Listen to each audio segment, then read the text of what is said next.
Bonjour à tous, c'est Thierry Lominet en direct des Philippines, Apon, comme on dit ici. Je suis ravi de vous retrouver. Le sujet du jour, les couleurs en impression offset, équivalence et interprétation. Voici le type de message que je reçois parfois par mes clients. Pouvez-vous utiliser pour ma plaquette un vert foncé type celui de mes fenêtres? C'est un RAL 6005. Les couleurs de mon logo sont noir et or. Je souhaiterais faire un flyer pour présenter mes produits avec mon logo apparent en noir et or. Toutefois, c'est un petit budget. Je ne comprends pas. Le fond devait être en orange vif, comme le Pantone 021. Et là, sur mon document, l'orange est vraiment terne. Sur ma charte graphique, il est noté que la couleur d'accompagnement est le F4A256. C'est tout ce que j'ai comme information. Débrouillez-vous avec ça.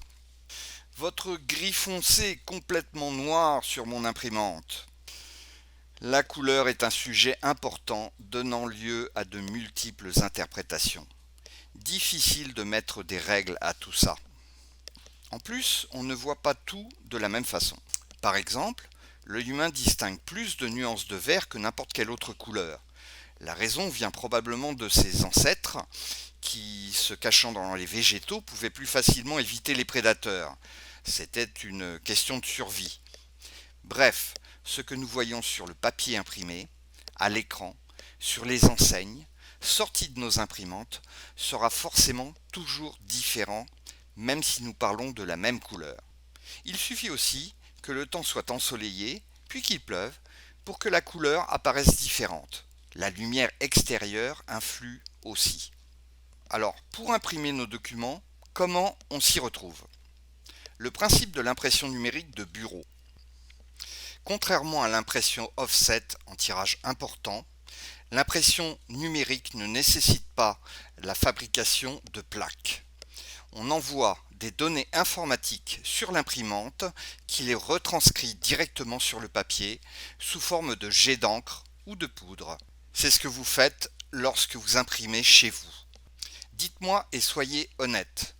Est-ce que les couleurs de vos imprimés sont totalement identiques à celles de votre écran? On est bien d'accord. En plus, suivant l'imprimante et le type de papier utilisé, vous aurez des résultats différents à la sortie. Ce qui nous intéresse aujourd'hui concerne le tirage plus important, c'est-à-dire l'impression la plus courante, l'impression offset. Le principe de l'impression offset. L'impression traditionnelle offset fonctionne à l'aide d'un mécanisme composé d'un groupe de 3 cylindres. Sur le premier, on retrouve la plaque d'aluminium flexible qui permet de représenter l'image. Ensuite, sur le deuxième cylindre, repose une couche de gomme en caoutchouc, le blanchet, qui reçoit l'image à imprimer sur le papier. Le troisième cylindre permet une impression précise et de haute qualité sur l'image en pressant le papier sur le blanchet. On imprime une seule couleur par groupe. Pour imprimer un maximum de couleurs, on imprime en quadrichromie, c'est-à-dire avec un groupe qui utilise de l'encre cyan, un autre du magenta, un troisième du jaune et un quatrième du noir. En fonction de la taille des points et de leur espacement sur la plaque, le pourcentage de couleurs mélangées sur chaque groupe donne un résultat différent et on peut obtenir 16 millions de possibilités de couleurs différentes. D'ailleurs, avec un compte-fil, sorte de loupe, on peut voir la trame des 4 couleurs mélangées. C'est un peu comme du pointillisme. Les couleurs mises côte à côte créent une autre couleur. 16 millions de couleurs, c'est déjà pas mal, non? Mais malheureusement, ce n'est pas assez pour retranscrire toutes les couleurs que l'on peut voir. Par exemple, la quadrichromie ne peut pas faire de la couleur fluo, dorée ou argentée. Quelles sont les solutions techniques? Les pantones. Alors, moyennant un surcoût qui peut être important, on peut imprimer une 5e, 6e, 7e couleur, chacune étant apposée sur un nouveau groupe de l'imprimante offset. Attention, à chaque couleur de plus, le surcoût peut être très important. Les nouvelles teintes utilisées en couleurs supplémentaires sont référencées sur un nuancier Pantone qui est le catalogue de couleurs que les imprimeurs utilisent. Ils vont commander la couleur que vous avez choisie et l'utiliseront sur un groupe. C'est un peu comme quand vous commandez une couleur pour faire de la peinture sur le mur dans votre maison. Les compromis. Alors, on décide qu'on ne veut pas utiliser de Pantone et rester en fait sur les couleurs en quadrichromie parce que c'est quand même beaucoup moins cher. Dans ce cas, on va chercher les couleurs qui sont les plus proches possibles en quadrichromie pour avoir le meilleur résultat possible. Bien sûr, il y a des différences que l'on peut voir à l'œil nu, mais c'est un compromis et il faut le prendre comme tel. Par exemple, les oranges et les verts Pantone sont largement plus vifs que leur équivalent en quadrichromie. Les confusions. Nous parlons actuellement de documents imprimés en offset. Nous avons donc en référence les 4 couleurs primaires, le cyan, le magenta, le jaune et le noir, avec leur pourcentage, et les nuances Pantone. Pour autant, ce n'est pas le seul média possible. Une agence web peut très bien référencer la couleur suivant le code indiqué sur Photoshop. Il faudra donc trouver l'équivalence en quadrichromie.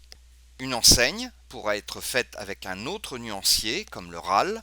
Il faudra donc également trouver l'équivalence en quadrichromie. Pour éviter le doute, on l'a bien compris, ce que vous voyez à l'écran est différent de ce que vous imprimez sur votre imprimante de bureau, qui est également différent des couleurs que vous avez sur votre enseigne et qui sera probablement différent de ce que vous allez imprimer en offset. On est bien sur un compromis. Lorsque la demande est très précise et nécessite une validation de couleur par le client, il faut réaliser une épreuve contractuelle appelée chromalin ou iris. À l'origine, le chromalin était réalisé en analogique. Aujourd'hui, ce sont des documents numériques qui, une fois validés et signés par le client, seront les épreuves de référence de l'imprimeur. Ces épreuves tiennent compte des phénomènes physiques du type engraissement de points. Et oui, lors de l'impression, plus il y a de pression entre les cylindres des groupes, plus le point s'élargit. Ce sera donc la possibilité pour le client d'être certain d'avoir un résultat correspondant à sa demande. Attention toutefois, si vous utilisez un papier offset mat au lieu d'un papier couché, qui est plus brillant parce qu'il y a du kaolin, voir la vidéo que j'avais faite sur le papier précédemment, ou un papier légèrement teinté, cela a une influence sur les couleurs. En effet, le papier offset boit l'encre et absorbe pour un résultat plus pâle.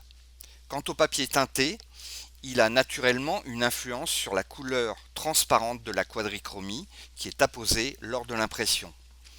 Si le papier est un peu jaune, l'ensemble de l'image paraîtra plus jaune.